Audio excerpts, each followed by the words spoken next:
So to back up on this idea of conditional statements, we have a few handy related conditional statements, um, kind of switching up some orders and maybe negating things to maybe say a different statement compared to just the conditional statement. So, for example, to show you how this kind of works, if my conditional statement says, if you are a dinosaur, then you are extinct, I have the if part, then the then part.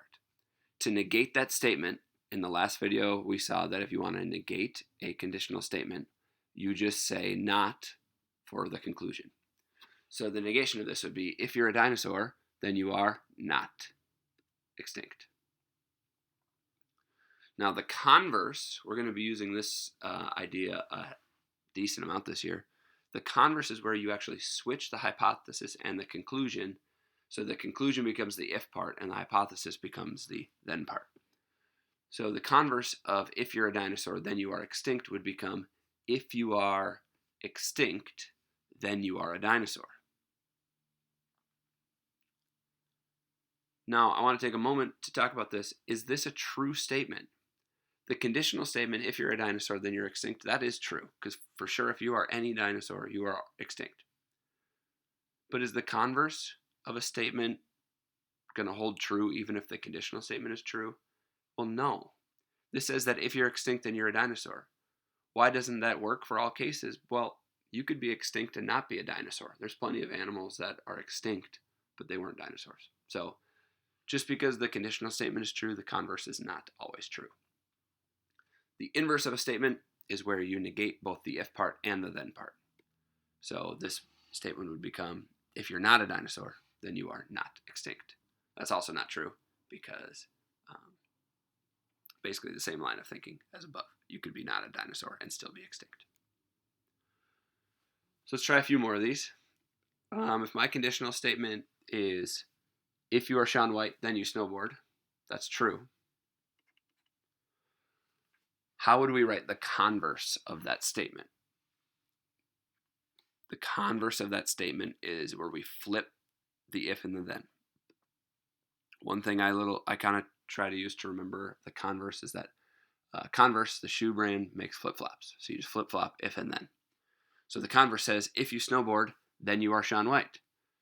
Is that always going to be true? Well, no, because some of you watching this video snowboard, and that doesn't mean that you're Shaun White. The inverse of our original conditional statement is if you're not Shaun White, then you do not snowboard. And that is also false. Same line of thinking as above.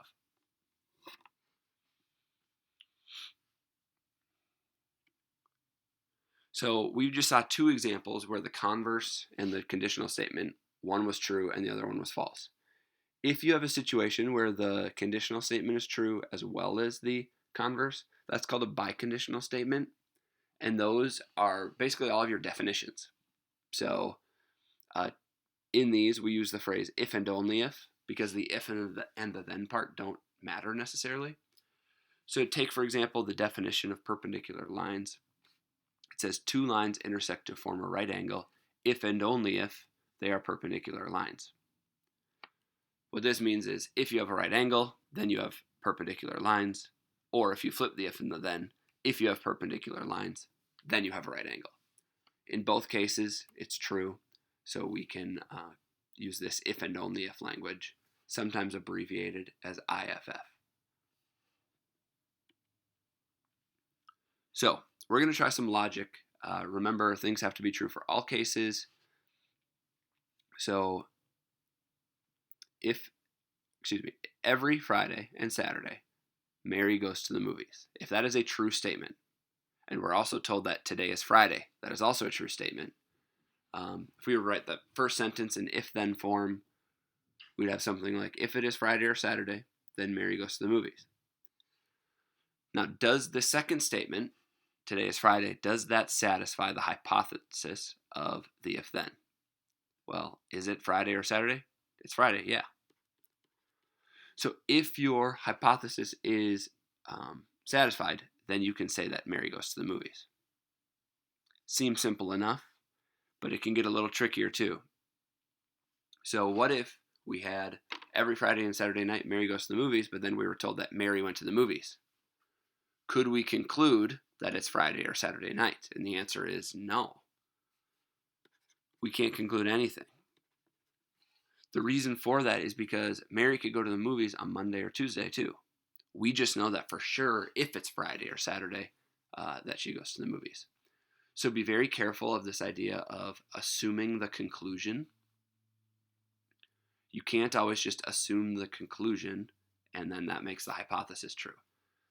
This idea is used or misused in media and in the news and in persuasive writing all the time, where people come up with something that they want to prove true. So they just assume the conclusion, and then they try to come up with a bunch of facts to back it up retroactively, instead of working from a fact-based approach, which would take the hypothesis and then drawing a conclusion from that.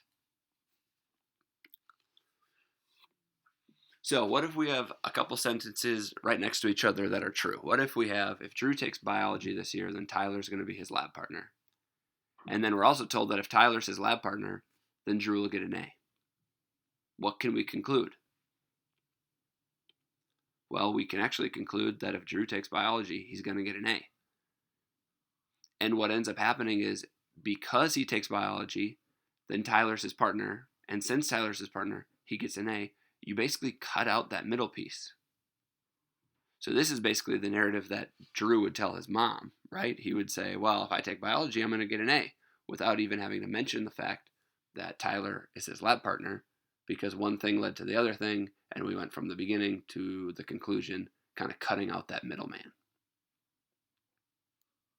And we'll do this a fair amount once we start doing this with angles and segments and numbers, but for today, it's just kind of sentences.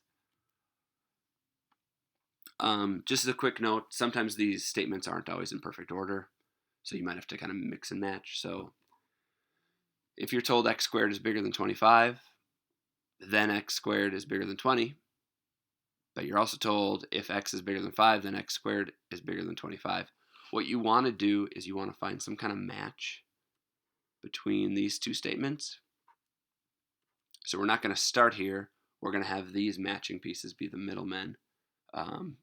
So we can go right from, if x is bigger than 5, then x squared is bigger than 20. Sorry about that.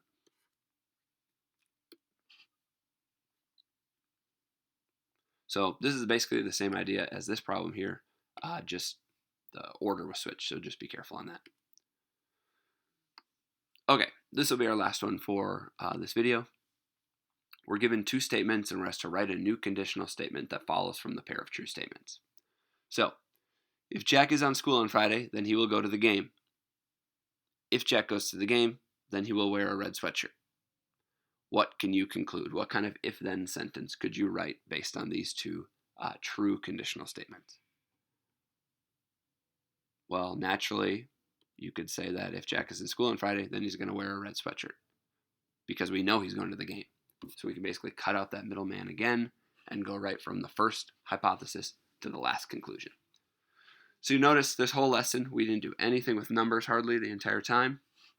And that's because we're talking about logic. We're talking about a logical way of thinking and concluding statements based on truth and facts.